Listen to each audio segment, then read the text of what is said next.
Hello class 6. Again I am Ken Mishra. Welcome all of you in online classes of science. Class, we have completed explanation of chapter 3, which is fiber to fabric.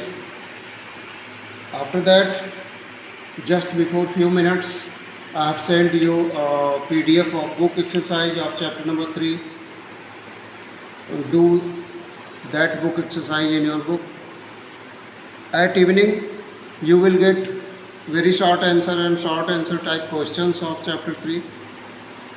Anyway, I want to complete exercise of chapter 3, after completion of which now from today onwards we are going to study chapter number 4, which is grouping material. Chapter number 4, grouping material.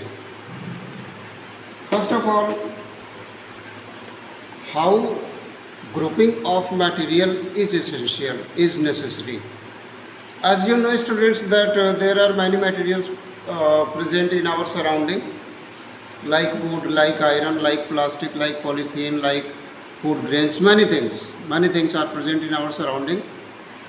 So to study something more about those materials, we should group those materials into different categories. For example, if we group all edible items in one category, then it is easy to study about those edibles. If we categorize all plastics in another group, then it is easy to recognize those plastics.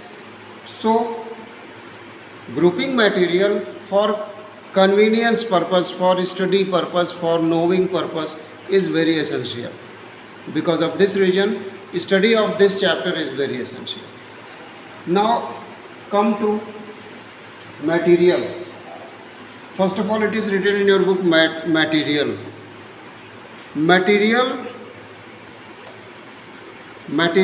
is the matter from which anything is made.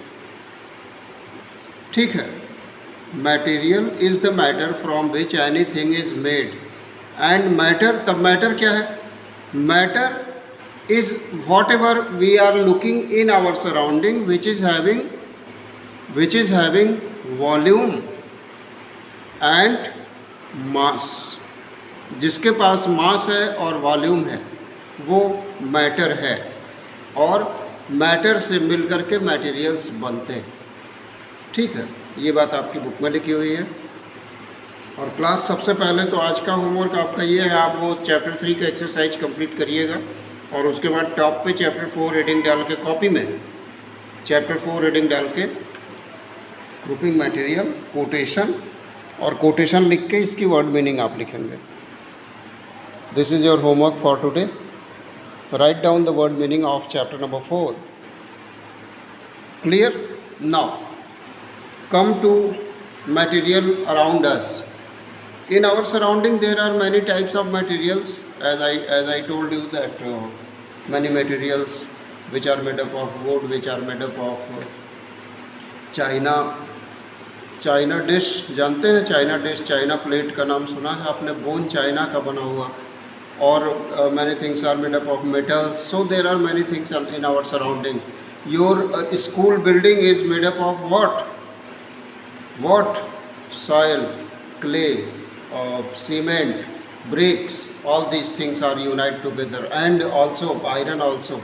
All these things are united together to make a building. So materials around us. Now there is an activity given in your book, activity 4.1, 4.2, 4.3.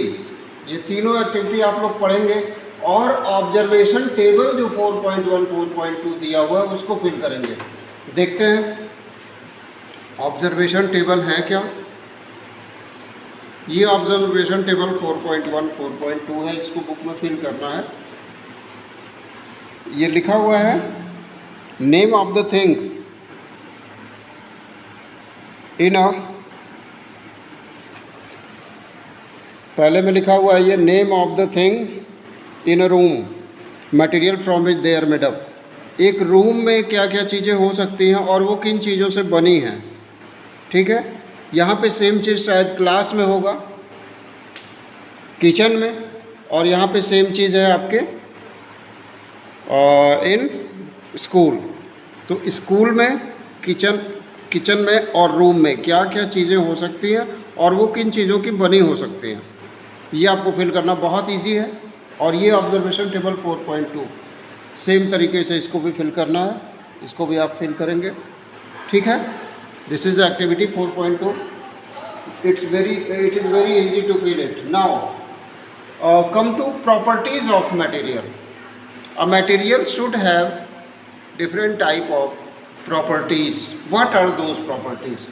First property of material is appearance. Appearance of that material. Appearance का prediction, appearance का अंदाज़ा हम कैसे लगा सकते हैं? जैसे अगर हम टच करें, किसी भी मटेरियल को टच करें, तो हम टच करके ये जान सकते हैं कि वो मटेरियल सॉफ्ट है, हार्ड है, रफ है, स्मूथ है। आइडिया लगा सकते हैं, ठीक है, उसके टफनेस का, उसके सॉफ्टनेस का। तो ये उसका फिजिकल अपीयरेंस है। फिजिकल अपीयरेंस में एक चीज़ और आती है, लस्टर। लस्टर मीन्स किसी भी मैटर में सॉरी, एक खास तरह की शाइनिंग होती है। जैसे जितने भी मेटल्स हैं, उन मेटल्स का खास तरह का लस्टर है। एग्जांपल ले लेते हैं गोल्ड का। गोल्ड इज ए मेटल, उसमें एक खास तरह का लस्टर होता है, येलोविश शाइनिंग होती है। गोल्ड में सिल्वर की शाइनिंग थोड़ी आएगी। ऐसे ही एल्युमिनियम है, खास तरह की शाइनिंग उससे आती है, ठीक है। तो इसको कहते हैं लस्टर, चमक, ब्राइटनेस, शाइनिंग, ठीक। तो ये भी फिजिकल अपीयरेंस है। हार्डनेस और सॉफ्टनेस, ये सारी चीज़ें अपीयरेंस में आती हैं। So appearance is a property of any material.